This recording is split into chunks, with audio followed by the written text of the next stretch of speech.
Hmm. It's been some time since the day I uploaded part 1. Let's continue.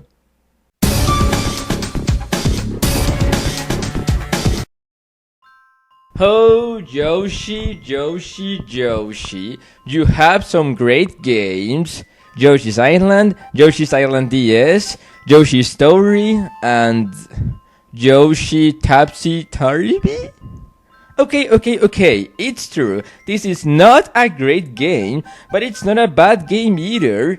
Yoshi Topsy Turvy is a game that you play by tilting your Game Boy Advance, and I don't know about everyone else, but in my experience, it works really well. Yes, you use the D-pad to move, but in order to beat this game, you will have to tilt your portable console.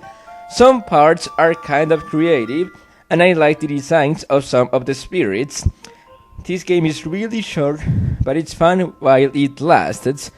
And to think that this game doesn't make me feel nostalgic. This may surprise you, but I got this game when it was brand new, when you could still buy this game in stores. After all these years, I still have the cartridge, and that said, I still have fun playing this game to this day. I like it. By the way, I think that the graphics look nice. Maybe I'm the only person who actually likes the graphics. Yoshi has a bit of a 3D appearance in this game, and I think that this is one of the best looking GBA games I have ever played. Speaking of GBA games with great graphics,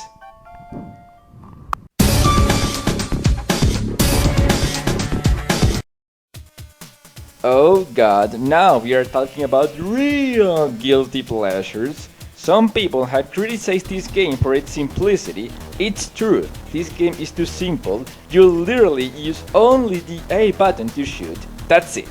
You don't have smart bombs or powerful attacks in this game. You have some power-ups, but that's everything you got. Iridion 3D, or Iridion 3D, I can't pronounce the whole name correctly, is hard to describe. This game plays like a 2D shooter, but the game is in 3D.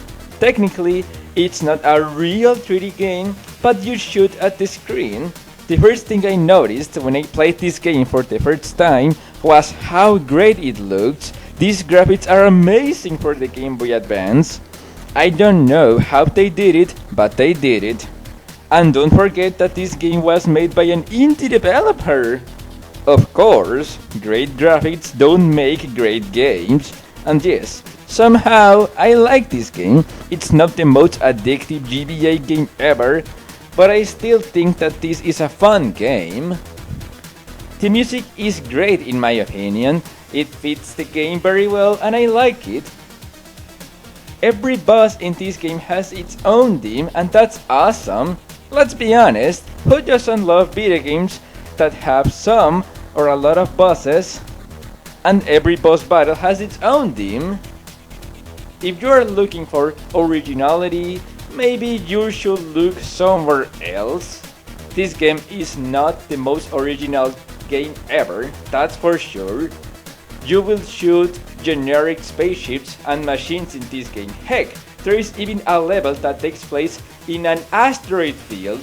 So yeah, it's not the most original game ever, but somehow I like it.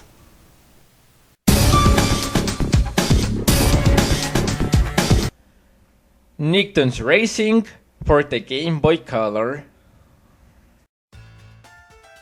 To begin, I will say that I don't know why I like this game at all. Maybe there is something fun about steering your car in this game. Maybe it's the nostalgia. This is one of the few video games that makes me feel nostalgic. So, it's a possibility. Maybe it's both things? I don't know. But just look at this game. Even for the Game Boy Color, these graphics are kind of bad. The password system is completely useless and every password is really long. there are only 3 music tracks in the whole game, and overall, this game is not that good, but I can play it for more than 20 minutes, maybe even more than 30 minutes. I like it for some reason, and someone called this game, quote unquote, one of the worst racing games of all time. I can't say too much about this game, I just kind of like it, but this game can be compared to number 1. This is one of my biggest guilty pleasures in gaming, but obviously is not my biggest guilty pleasure in gaming. Alright, let's recap before we get to number 1. Number 8, Braid. Number 7, We Play. Number 6, Sonic and the Secret Rings. Number 5, Knack. Number 4, Yoshi Tachi Tarby. Number 3, Iridium 3D. And number 2, Nicktoons Racing.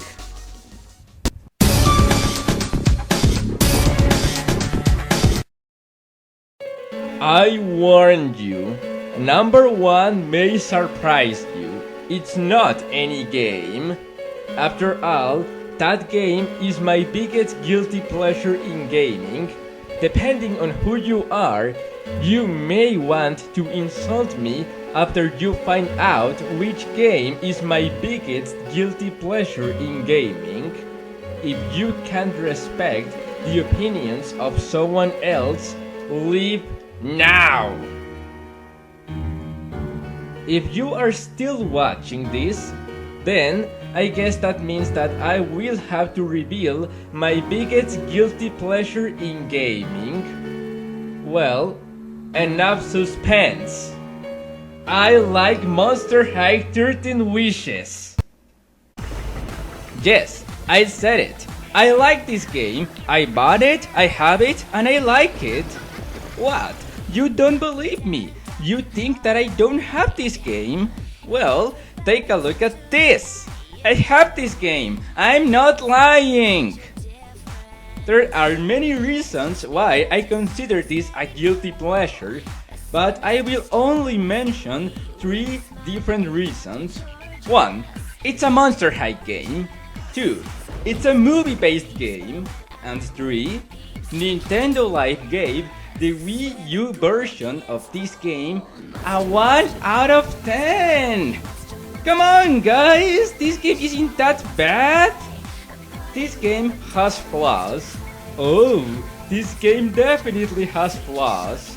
In fact, this game has 1, maybe 2 unforgivable flaws. But even so, I had fun with this game. It plays well, the music is decent, it's fun, I like it. The story, which is kind of different from the movie, is not anything to write home about, but the point is, I like this game. The people, or the person who wrote the review from Nintendo Life complained about the half-world of this game being quote-unquote too big. Well, I know that I shouldn't compare this game to those other 2 games. Those other 2 games are for different audiences, but